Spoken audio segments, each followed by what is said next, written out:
cool October breeze yawns gently across the tall stalks of dried-out corn, leaving their silk ends to sway in the wind like long-forgotten ghosts. It is 4 p.m. in rural Vermont, and the sights of a classic New England autumn are in full display here at Amber Acre Farms. People have come from all over for the fun pumpkin patch photo ops and delicious homemade apple cider. Children squeal with delight as they wait for the petting zoo to open, but a hayride will entertain them in the meantime. But the farm's true claim to fame is its corn maze. Sprawling for 10 square acres, it attracts puzzle lovers in hordes. It's so challenging, guides roam the maze's long, twisting alleyways, armed with maps and helpful hints for frustrated visitors. Darkness comes early in Vermont, and the maze is about ready to close. Matthew Givens is the architect of the dry, crunchy labyrinth. He considers his maze one of the best in the world. He smiles as the last visitor leaves the maze. Yes, sir. 52 guests and 9 maze guides, safely accounted for. Matthew's mind turns to the pumpkin lager he's going to enjoy, when he's suddenly greeted by a worried-eyed farmhand, Amanda. Amanda, what's wrong? He asks. Matt, it's the petting zoo. Something's gone wrong. Matt tries to hide his ambivalence. What could possibly be wrong with the petting zoo? What's more, why should his team care? To be polite, he fakes concern. Oh no, Amanda! What happened? Matt, the petting zoo, well, it's... The Panthers got out.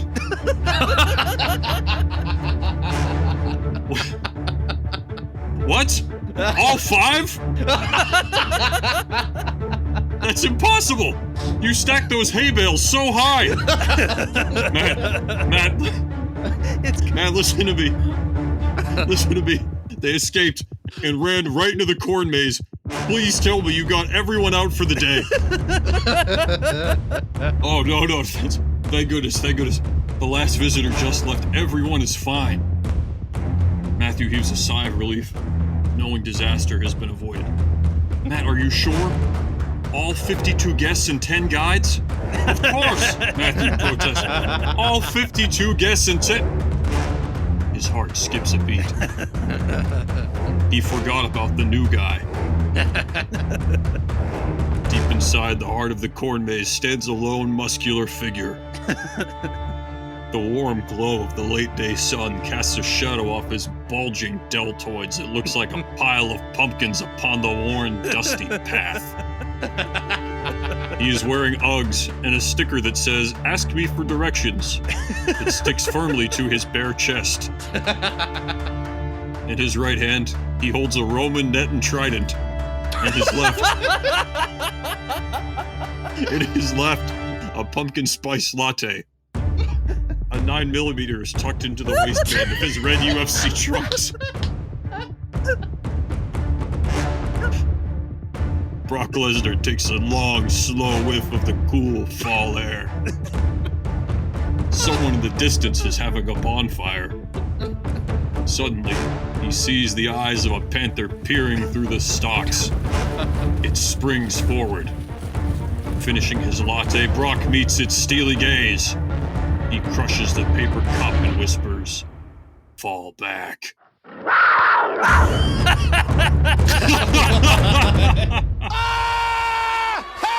Okay. Oh, guys, we're idiots. Yeah. Yeah, that's real stupid. But like brilliant. Yeah, brilliant for sure. Sean, Oh my gosh. what are these guys doing having 5 panthers trapped in with hay? The fence is hay. You guys, listen. Have you guys never been to Vermont? Everything's No. made out of hay there. You guys have never been? Yeah, everything's made out of hay. The roads, it's tough. The people, it's tough. Everything's hay. You would not believe the fire hazards. The 4th of July alone takes a lot of lives. Ever seen hay fireworks go off? No. What about like the guy that's in charge of like the panther exhibit made out of hay? Like every day he's like, "Hey, we only lost 20 people today." Yeah. How many tried to go to the exhibit? Oh, 15. They're just jumping out and pulling people in. Yeah, exactly. We lost 15 guests and 5 new trainees. It's a tough line of work. There's a panther dressed up as the attendant for the Ferris wheel. He's just like slowly waiting for people to show up. Wow. He's just biding his time. Yeah, he just has like a loose polo shirt on. Yeah. But doggone it if he ain't a stickler for that height requirement. 45 inches or nothing. Forget it. Oh, yeah, baby. Woo! Welcome back to the Brocktober, Oh, gosh. your number one source for answering life's biggest questions. The biggest question, who would win in a hypothetical fight between UFC and WWE World Heavyweight Champion Brock Lesnar in his prime, or whatever you, our dedicated listeners, write to us. Very excited for this week, fellas. My name's Sean. That is Aaron. That is Cam. Heyo. You Cameron's feeling drinking good, coffee. guys? Yeah, I drank some coffee. Yeah, But I'm here. You missed your intro. All right, let's Well. get into the letter. I'm really excited for this one. Hello, Brocktober team. Hope you guys are enjoy fall. I wanted to give Brock Lesnar a mental challenge as well as a physical one, so he asked to add some strategy to his brute strength. My friend said the only reason you guys pick Brock to win so much is that he gets to fight in small spaces. Out in the open is harder. So here is my question. I'm just Brock happy that there Lesnar- are multiple people talking about this podcast. Like, there are people that listen to it that aren't just like ashamed of listening to it. I'm assuming it's some kind of secret meeting. Like they have to like go in a closet and like turn all the lights out or something. So here is my question. Brock Lesnar is in a 4-hectare corn maze with 5 full-size female panthers. He has a net and a trident like a Roman gladiator. For some modern flair, he also has a gun with 8 bullets. He starts in the middle of the maze and has a map. How many times out of 10 can Brock kill all 5 panthers? They are not hunting him specifically, but will go after him if they see him. If he can land his signature move from wrestling on one of them, it counts as a kill. Oh, big fan of the show. I have listened to every episode. Kind regards, Amelia from Geneva, Switzerland. Wow. Oh, guys, Whoa! we're international. Wow. Hey, we did it. Let's go. Dang. Thank you, Amelia. Thank you, Amelia. That's awesome. I'm so happy How you're do you listening. say thank you in Swiss? Thank you. They Yeah. speak English. Danke? In Switzerland? Yeah, they speak English everywhere.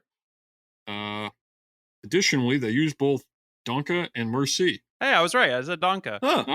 Oh, all right, Danke to all the Swiss Germans out there. Danke, Amelia.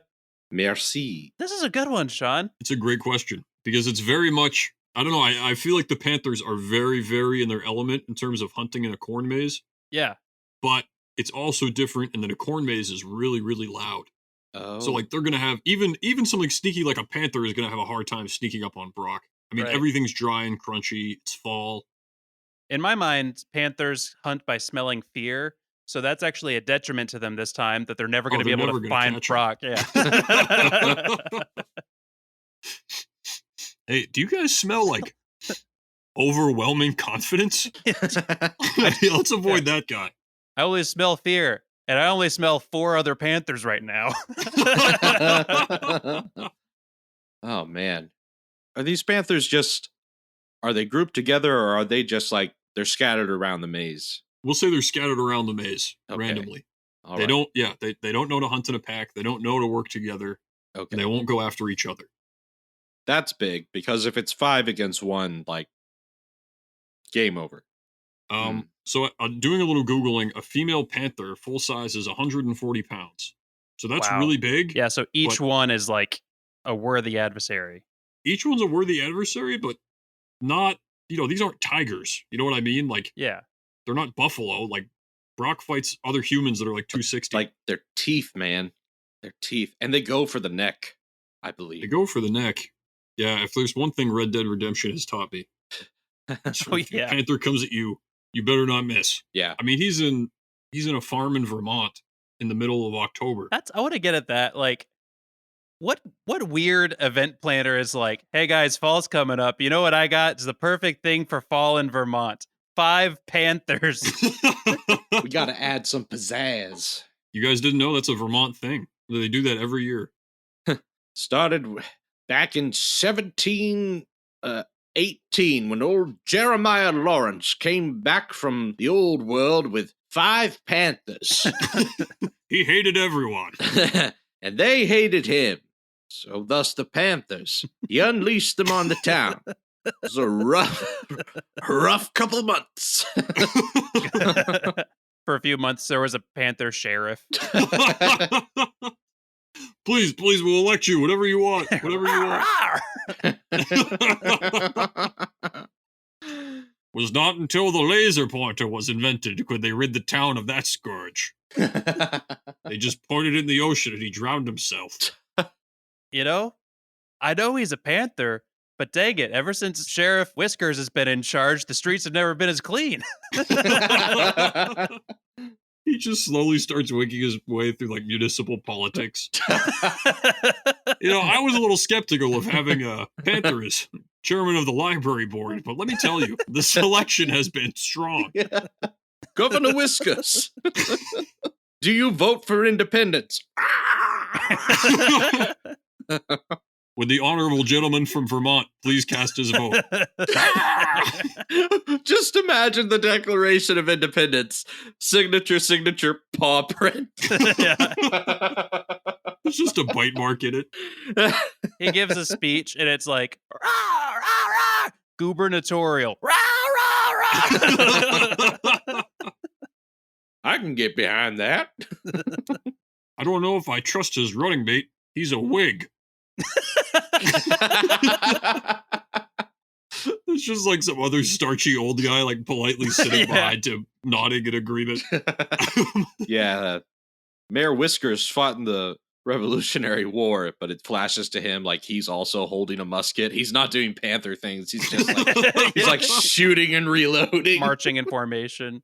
Yeah, he was a medic. No. It's not what you think. He was in the Navy. He wasn't very useful on a boat. he was very afraid the entire time. Yeah. All right, I'm just going to put a number on it. I think Brock does it 6 times out of 10. Whoa. I think only 6. I think it's only 6. I'll tell you, I'm not there, but I want to hear your reason for it. Are you less than me? I am less than you, but I want to hear you talk it through. I think I might have lowballed him at 6. I think it might have to be 7. Yes. Really? He has a gun with 8 bullets. It's still, I think they wear him down. That's my big problem with it. I feel like do you remember the Gator Gauntlet episode? There was a 2 foot, then 4 foot, then 6 foot. These are all 5 adult panthers. It's not like there's only one worthy adversary. All 5 are going to get him. But they're not coming at him at the same time. That's the thing. Like, I mean, it clearly is going to tire you out to fight a panther. Exactly. I think and then if have he's to do getting it 4 them more times. One-on-one, one at a time. I don't know. I think he's going to do it on his own terms. I say Brock 7 times out of 10. Again, I don't think they can sneak up on him. That's the thing about the corn maze. I really, really don't think they can get the jump, which means wherever they're coming from, he's going to have some kind of chance. Like if they're running, he's going to have the trident ready. He's got the gun in his waistband. Yeah, he's still drinking his pumpkin spice.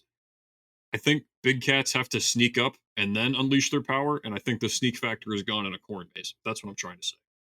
If we do another animal-centric episode, we should really have an animal expert on here, because no. we're all just like, I think panthers do this. Here we are, talking about, like, if we're talking about apes or something, we're all just like blah blah blah. My frame of reference is just watching Tarzan, the animated movie. You have more experience than most. You're already ahead of the game. Should have Jane Goodall on here. Jane Goodall talking about panthers in a cornfield. Tune in next week when Neil deGrasse Tyson joins us to talk about sports cars. Actually, that could be a pretty interesting concept. Just bring somebody on, convince them you're going to talk to them about their area of expertise. And then we're just like, oh, Dr. Fauci, thank you so much for coming on. Let's just get right to your prediction for the 2023 NBA Finals. Yeah. We need to know who's coming out of the West. What specific Panthers are we talking about? I feel like that would maybe matter. Vermont Panthers, probably. Did you check Vermont Panther? All right. For the sake of argument, let's say the kind you find in the U.S. So we'll say Florida Panthers? Carolina Panther. Oh, Carolina but not Panther. the NFL team. Right. Yeah, so one of those guys, a Florida Panther or a Carolina Panther. Oh, those things are nasty. Oh, dude. Also, I don't want to skip over the caveat that Amelia said if Brock can land his finishing move Yeah. from wrestling on one of them, it dies automatically. If you're not familiar with That's huge. Yeah, the F5. the F5. If Brock, which functionally that would mean he would have to get one up on his shoulders and then turn around and like spin drop it. Which, if one jumps on him, I think he's got a puncher's chance of F5 in one of them. Just catch it in midair. Gosh. I'm still not there, Sean. I'm going to lock in my pick. What's your number? This whole time I've been saying, in my mind, I've been saying Brock wins 3 out of 10 in this. But 3? But your point where if he can F5 them, they're done. I'm bumping it up to 4. 4 out of 10, Brock wins in this simulation. Okay. I just remember there's this I'll show you the way sticker just on his bare chest. Yeah, he's a guy. That's his new job. I also like to think he just showed up with all of those items already. He was like, first day on the job. Just with a gun tucked into his pants, wielding a trident. Think about how prepared he is, though. Like, normally you don't need a trident and a gun to tell people the way in a corn maze. Like, this is what he's been planning for all along. Yeah, my old man told me you never know when 5 panthers are going to come at you. You got to be ready. His voice echoed in my head as I walked past that group of 5 panthers held in by hay, but I thought I was just being paranoid. I'm going to go right down the middle and say 5. This is a 5 out of 10? Yeah. Wow, a 50-50. I don't know, because, like, he's going to run out of bullets on probably by at least the third one, so he doesn't have any bullets left. That's I think an important part of this is, does Brock know that there are 5 panthers out there, or does he just get attacked by a panther and go, oh, I'm glad that's over? Yeah, does he know I wasted there's more? 8 bullets on that. Exactly, you know what I mean? In the spirit of fairness, he should know there's 5. Like someone yelled, Brock, watch out for 5 big cats. Yeah. They could be anywhere, but they will not work together. Also, you have 8 bullets. Good luck. I just want Brock to, like, have killed 5 panthers and then just, like, keep trying to kill a scarecrow until it's dead with a trident. Just keep stabbing it over and over again. You know, when you were reading the intro and everything, before you described him, actually, I was imagining Brock dressed up like a scarecrow. Same. Like Wizard of Oz style and everything. That would have been so much better. Okay, how about this? Consider the events of the Wizard of Oz, but the Scarecrow is replaced with Brock Lesnar. Do they ultimately succeed? Oh, yeah. That movie goes from being like 2 hours to 30 minutes long. If that. It's a lot faster. Hey, I killed some green lady. Oh, cool. Also, I killed a glowing blue shiny crystal lady. No, don't. No, Killed a dog. There was a dog back there. I just stepped on a basket. I didn't even know the dog was in there. There was some freaking robot. Yeah. Took care of him. I ripped apart a washer-dryer combo. Then there was a lion that was like crying, so I put him out of his misery. I'm just thinking about like the tornado coming for that farmhouse. And like the door swings open and Brock is standing there in the blue and white Dorothy dress. Just like flexing, staring at the tornado. And it just goes in the other direction. I think when they finally meet Oz, that goes differently.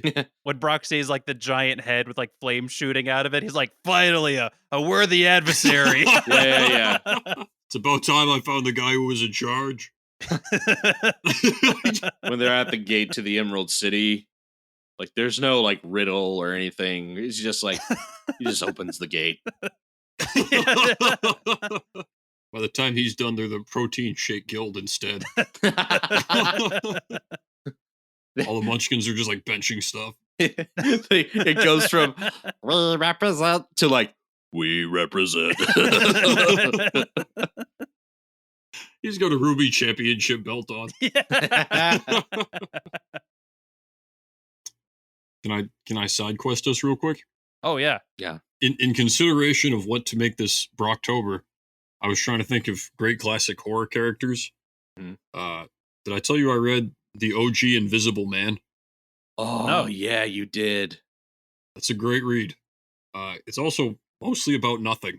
And so I was like trying to think like how I could get Brock to somehow be involved. And basically, the plot of the book is like this guy comes up with this formula to make himself invisible, and he's like, "Oh yeah, now I did it. I'm invisible. I've unlocked all this technology. I've unlocked all this magic. Think of the benefit for humanity. Think of the benefit for science. I'm gonna get butt naked and beat up everyone."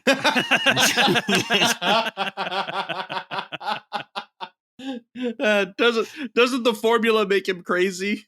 Yeah, I think it probably makes him crazy too. Which I mean, the not being visible thing probably makes that worse as well. And so really, like, it's like 8 chapters of this guy just like terrorizing this village and being like, "Look at all these people I can punch and get away with it." And like he starts a fire, and then I think everyone just gets sick of his crap, and they're like, "All right, that's it. We're gonna jump this guy."